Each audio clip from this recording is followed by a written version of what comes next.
देश भर में विभिन्न राज्यों में तैनात स्टेट रिजर्व पुलिस फोर्स यानी SRPF के जवानों की खबर आए दिन सुनने को मिलती है। अब ताजा मामला देश की आर्थिक राजधानी मुंबई से है, जहां एक महिला ने SRPF के जवानों के लिए अपने सिर मुड़वा दिए। तस्वीरों में दिख रही इस महिला का नाम अश्विनी केंद्रे है। अश्विनी ने अपने बाल इसलिए मुड़वाए ताकि SRPF में होने वाले जवानों की पोस्टिंग 15 साल की बजाय 10 साल की हो। अश्विनी केंद्रे के अलावा राम सेना संगठन भी इसी मांग को लेकर सरकार से गुहार लगा रही है। राम सेना के महाराष्ट्र अध्यक्ष CR राम मिश्रा इस विषय को लेकर मंत्रालय का घेराव करना भी चाहा, लेकिन उससे पहले पुलिस ने उन्हें अपने हिरासत में ले लिया था। इस संगठन के अलावा समाज सेवी अमोल केंद्रे ने भी 1 साल पहले इस विषय को लेकर मुंबई के आजाद मैदान में धरना दिया था, लेकिन सरकार पर इसका कोई असर नहीं पड़ा। ना उनके परिवार आंदोलन कर सकते हैं, ना खुद आंदोलन कर सकते हैं, क्योंकि वो कानून कायदे में बंध चुके हैं। इसीलिए मैं जब उनका मुझे मेरे पास आया उनका, तब मैंने वो जब मेरे पास उनका जब मैटर आया, तब मैंने उसका पढ़ाई किया। तब जाना कि हमारे पुलिस जो महाराष्ट्र की पुलिस है उनको इतना तकलीफ है, क्यों ना हम आम जनता उनके लिए कुछ करें। इसीलिए मैंने अपना जो पिछले महीने से हम लोग निवेदन दे चुके हैं, गृह मंत्री हो गए, अपना मुख्यमंत्री हो गए, सबसे हम निवेदन देते आए हैं 1 महीने से। हमारी ये भी मांग थी कि 25 तारीख तक आप हमको कुछ तो रिप्लाई करो, लेकिन उन्होंने नहीं किया। तो हमें 1 तारीख को आंदोलन करना पड़ा, वो भी आंदोलन उन्होंने करने नहीं दिया, उसके पहले ही हमको अरेस्ट कर लिया। फिर मेरा जो शब्द था जवानों से कि मैं अगर उन्होंने मुझे न्याय नहीं दिया तो मैं अपना मुंडन कराऊंगी, उस हिसाब से मैंने अपना मुंडन भी कल करा दिया है। बाकी लोग को भी जुड़ना है, क्योंकि उनको समझना है कि हमारे जवानों को कितनी तकलीफ है। कितने वो अपने 22,000 जवान जो है वो अपने सुरक्षा के लिए अपने घर से वंचित थे, अपने बीवी बच्चे, अपने माँ बाप, अपने भाई बहन सबसे वंचित है। 15 साल ये कोई मामूली बात नहीं है। आज के दिन में देखो, कोई अपने घर परिवार से 1 महीना भी छोड़ के नहीं रह सकता है। फिर वो अपने लिए, अपने स्वार्थ के लिए तो नहीं वो वंचित है, वो अपने लोग के लिए, पब्लिक के लिए उन लोग 15 साल दे रहे हैं। तो हमारा भी कर्तव्य बने हैं कि एक दिन के लिए उनके लिए हम दे सकते हैं। मैंने अपना कल मुंडन करवा चुकी हूँ, ठीक है। अगर 22,000 जवानों का ये सवाल है तो मैं उनके लिए कभी भी पीछे नहीं हटूंगी, क्योंकि वो मैं उनको तकलीफ है, वो मैं महसूस कर चुकी हूँ। उनके लिए मैंने 22,000 जवानों के लिए मुंडन करवाए। सर को अगर सच में सरकार है और उनका शिवसेना वचननामा है, और तुमने जो शब्द दिया है, जो आपने शब्द दिया है, हम उसी को बोल रहे कंप्लीट करो। आप भूल चुके होंगे कि आपने ही वो बताया हुआ है, वो हमको याद करने के लिए। अगर हम इतने नीचे जा सकते हैं तो आपको वचननामा याद नहीं है? क्योंकि मैंने उनसे मुलाकात नहीं की, क्योंकि मेरी लड़ाई जो प्रशासन से, अगर उन लोग मेरी दखल नहीं लेते तब मैं इनके पास जाती हूँ।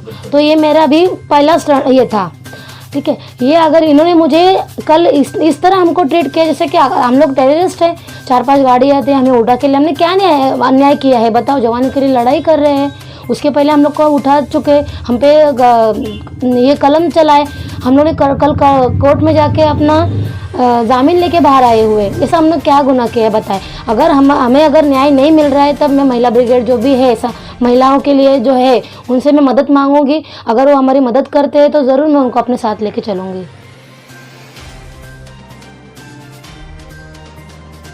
SRPF क्या है और किस प्रकार से इनको न्याय के लिए आप लोग गुहार लगाते हैं? SRPF का मतलब है राज्य राखीव पुलिस बल। आज राज्य राखीव पुलिस बल ये क्या है ना, ये पब्लिक तक पहुंचता ही नहीं है।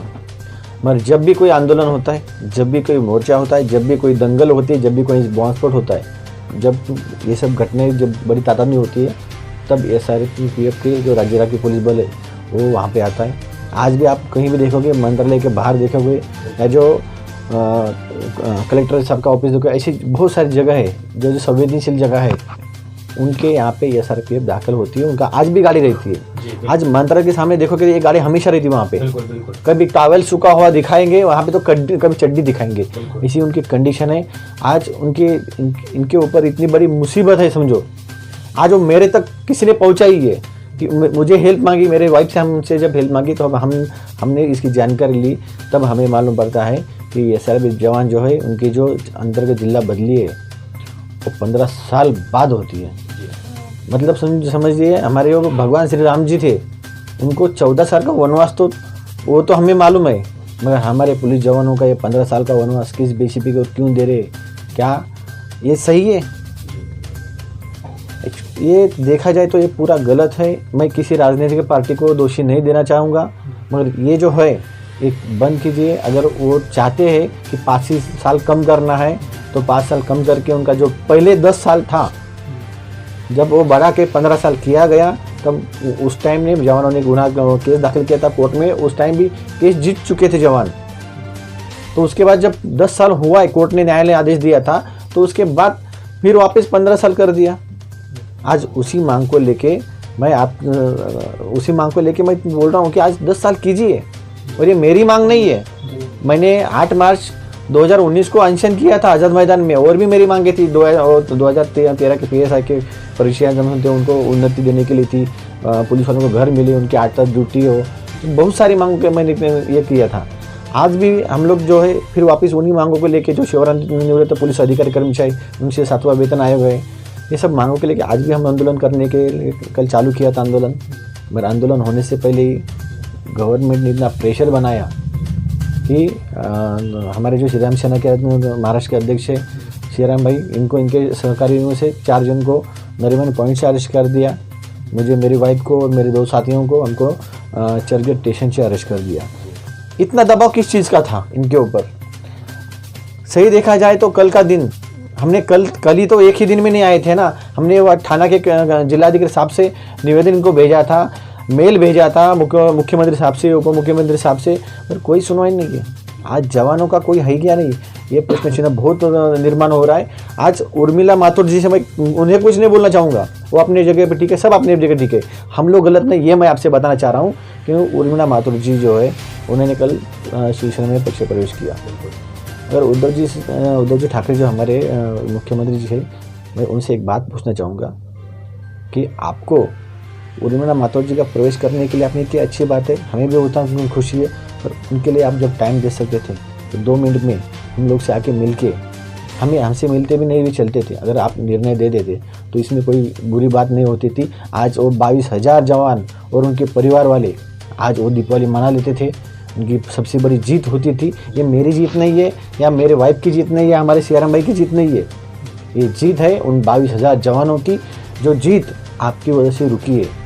सर, ये SRPF की जो आपने बात की थी, SRPF सरकारी तंत्र के अधीन आता है, तो क्या आपने इसके लिए किसी जिम्मेदार मंत्री से मिलने की कोशिश की, या क्या महाराष्ट्र के गृह मंत्री अनिल देशमुख से आपने समय मांगा, या उनके पास आप पहुंचे थे इसकी शिकायत को लेकर, जो ये 15 साल जो उनकी होती है उसे 10 साल करने की, ऐसा कुछ किया था आप लोगों ने?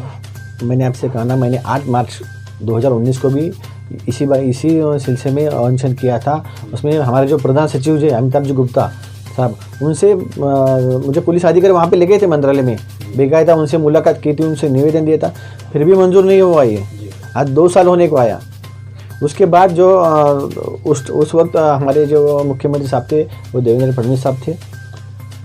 मेरे अनशन के बाद में हमारे जो युवा सेना के अध्यक्ष थे, युवा सम्राट आदित्य ठाकरे साहब, उन्होंने भी बेकायदा एक लेटर दिया था और उनसे मांग की थी कि ये 10 साल के बदलिए का नियम है वो चालू करिए और 10 साल जवानों का। तो सर, क्या आपको लगता है कि जो आप मांग कर रहे हैं कि मतलब जो 15 साल से 10 साल कर दिया जाए, तो उनको किस प्रकार से लाभ मिल सकता है आपके अनशन के द्वारा?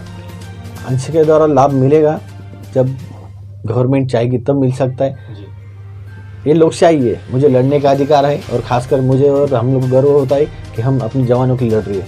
हम तो लड़ेंगे, जब तक नहीं न्याय मिलता है तब तक लड़ेंगे। और उन लोगों का है कि मुख्यमंत्री साहब आपने और आपके आदित्य ठाकरे साहब ने जो आश्वासन दिया था जवानों को, और जो आपने वचननामा दिया था, वो आप पूरा कीजिए। मैं इतना ही चाहूँगा। जानकारी मिली थी कि आप जो है इस बाबत में अपनी पत्नी के सिर मुंडवाने के लिए जो है कह रहे थे, जो प्रतिज्ञा आपने किया था, वो कहाँ तक सफल? देखिए, हमको मंत्रालय तक नहीं जाने दिया। हम शुरू होने से पहले हमको रुका के अरेस्ट कर लिया गया। एक तरफ से पुलिस वाले हमसे कॉल करके बोलते हैं कि आपका मंत्रालय में मुलाकात का तय हुआ है, आप पब्लिक को आगे मत लाइए। वो साइलेंस जोन है, हमें मालूम है, इसलिए हमने वहाँ पे बात किया था कि हम लोग वहाँ पे पब्लिक को नहीं लेके आ रहे। मतलब आप 10-15 मिनट बाद हमें अरेस्ट करके लेके जाते हो, ये गलत है।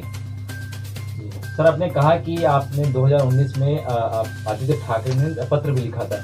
अब चूंकि सरकार बदल चुकी है, आदित्य ठाकरे खुद एक मंत्री है महाराष्ट्र सरकार में, नहीं या सदन में ये मेरी मांग नहीं है। ये 22,000 जवानों की मांग है। मगर वो बोल नहीं सकते, वो लड़ नहीं सकते क्यों, वो कानून में बंधे हुए हैं। मगर मैं आदित्य ठाकरे साहब से एक निवेदन करूंगा, आपने लेटर दिया था बेकायदा, आपने एक हॉल में बेकायदा आपने सबको लेके संभाषण किया था, उसमें भी बोला था आपने कि 15 साल की जो जिला बदली रद्द करके 10 साल कराऊंगा। उसके बाद शिवसेना का वचननामा जारी हुआ था। ये सब वो आपके अच्छे के लिए है और इसमें आपका भी अच्छा है, जवानों का भी अच्छा है। इसलिए आप वो मांगनी जो है पूरी कर दीजिए और आगे हमें आंदोलन ना करना पड़े। नहीं तो हम आज भी कहते हैं कि हम लोग इसके बाद आमरण अनशन करेंगे। लोगों को क्या आह्वान करना चाहेंगे, जो महाराष्ट्र की जनता है उनसे क्या आह्वान करना चाहेंगे? मैं महाराष्ट्र की जनता से आह्वान करना चाहूँगा कि राज्य राखीव पुलिस बल है, इसके बारे में समझिए। जो अच्छे पुलिस वाले हैं महाराष्ट्र पुलिस में, वो अच्छे पुलिस वाले हैं। आज जनता के अंदर पुलिस की प्रतिमा मलिन है। आज बहुत जन को बुरा लगे मैं ये लफ्ज़ जो बोल रहा हूँ, तभी बुरा लगता है लगने दो, क्योंकि हकीकत है। मैं उन जो कुछ भी पैसा लेते हैं वो लेते हैं ना, मैं उनके लिए ये लड़ाई नहीं लड़ रहे हम लोग। हमारी देखिए हाथ की जो 5 उंगलियां ना एक सही नहीं होती है, इसलिए हर पुलिस वाला करप्ट नहीं होता है। मैं उन्हीं के लड़ रहा हूँ जो ईमानदार है पुलिस वाले, उनके लिए ये हमारी लड़ाई चालू है और आखिरी दम तक ये लड़ाई लड़ते रहेंगे और पुलिस प्रशासन को हम न्याय दिला करेंगे। क्या कहेंगे, जो 22,000 जवानों के लिए आप हक की लड़ाई लड़ रहे हैं, तो जो हक की लड़ाई है वो कितने दिनों तक चलने वाली है और उनके परिवार को हो रहे असुविधा के लिए क्या कदम रह जाता होगा? देखो, जब तक नहीं मिलेगा न्याय 22,000 SRPF के जवानों के लिए, तब तक हमारी लड़ाई जारी रहेगी। तो इस लड़ाई के अभियान जो आपने अभी मोर्चा प्रकार से खोल रखा है आप लोगों ने, तो इसमें जो है लोगों से क्या गुजारिश करना चाहेंगे, लोगों से क्या राय प्रतिक्रिया लेना चाहेंगे लोगों से? देखो, लोगों से ने मुझे तो गृह मंत्री के यहाँ के माननीय CM आदित्य उद्धव ठाकरे साहब से और माननीय नरेंद्र मोदी प्रधानमंत्री से हमारा आह्वान है कि हमारी मांगनी पूरी किया जाए। महाराष्ट्र की जनता को और ये मुंबई की जनता को किस तरह से आप उनसे आग्रह करेंगे वो भी आपके प्रदर्शन में शामिल हो, क्योंकि SRPF जो उसकी हक की लड़ाई की उनके परिवार के हक की आप सड़क पर उतरने जा रहे हैं।